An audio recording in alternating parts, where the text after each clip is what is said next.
Hello, I'm Deb Knight. Welcome to A Current Affair.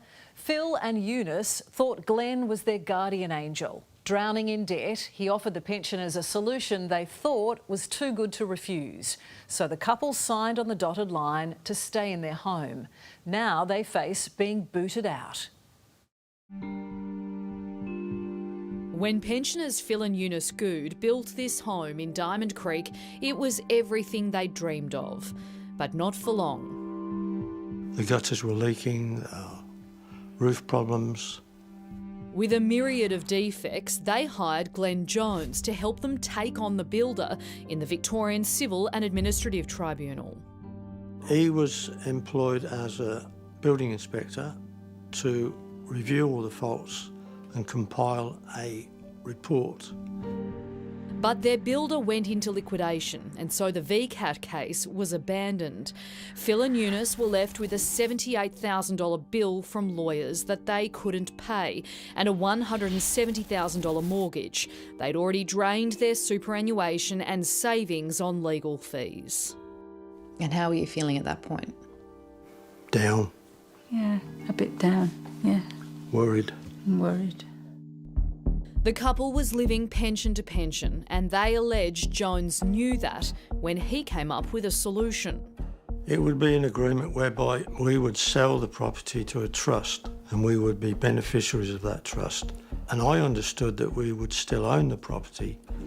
Jones presented them with this management and loan agreement, nominating himself to be managing director of AusTeam Mortgages as trustee for the trust.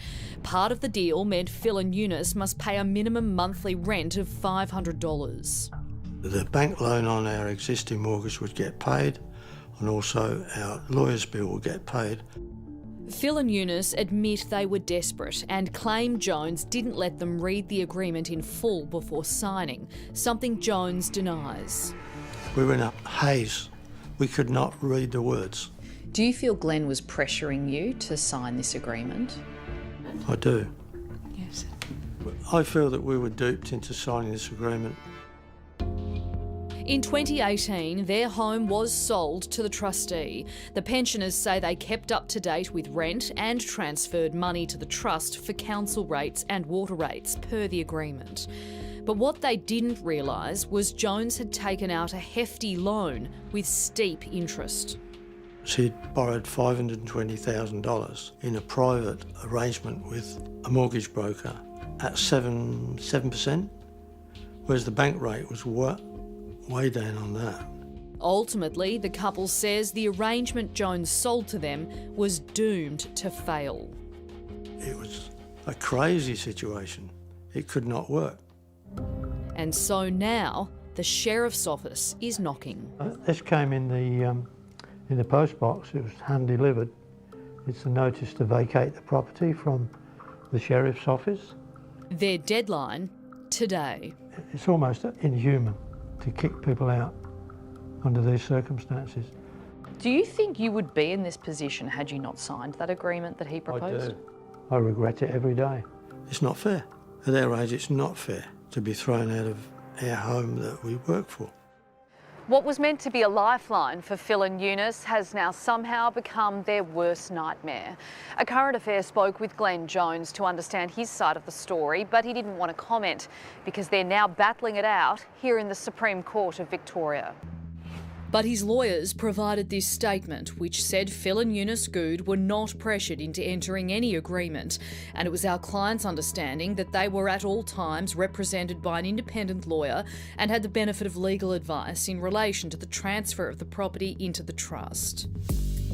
The court needs to give us a fair deal. This is Australia. We always pay our bills every time one comes through. He's in effect ruined us. But Jones argues, according to court documents, that the $520,000 loan has been spent on purchasing and maintaining the property, that the trust has run out of money and the couple haven't paid property expenses. He also says he didn't take advantage of the couple.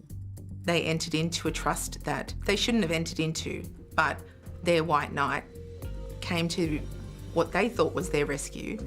Melanie Dowse from Atwood Marshall Lawyers has more than 21 years' experience in property disputes. Creating a trust is not an easy fix, but it took control from them in relation to their debt. Reach out to the person who you owe the debt to. Talk to them about it. Whoever comes out on top in court, the grandparents are now grappling with reality. They have to leave the place they call home in Melbourne's east. Devastated, because we don't know where we're going. Phil will also lose the shed that houses all his hobbies. And maybe Eunice get a little bit upset sometimes when I spent too much time in there, but it was a break. And these morning walks up the hill will be his last. We planted about 42 trees altogether. Wow. Look at the view.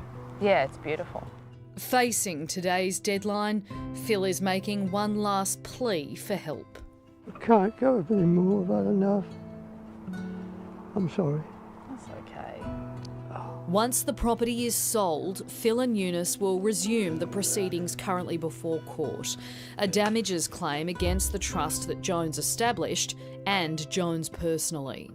We're in this situation through no fault of our own, and we could be made homeless.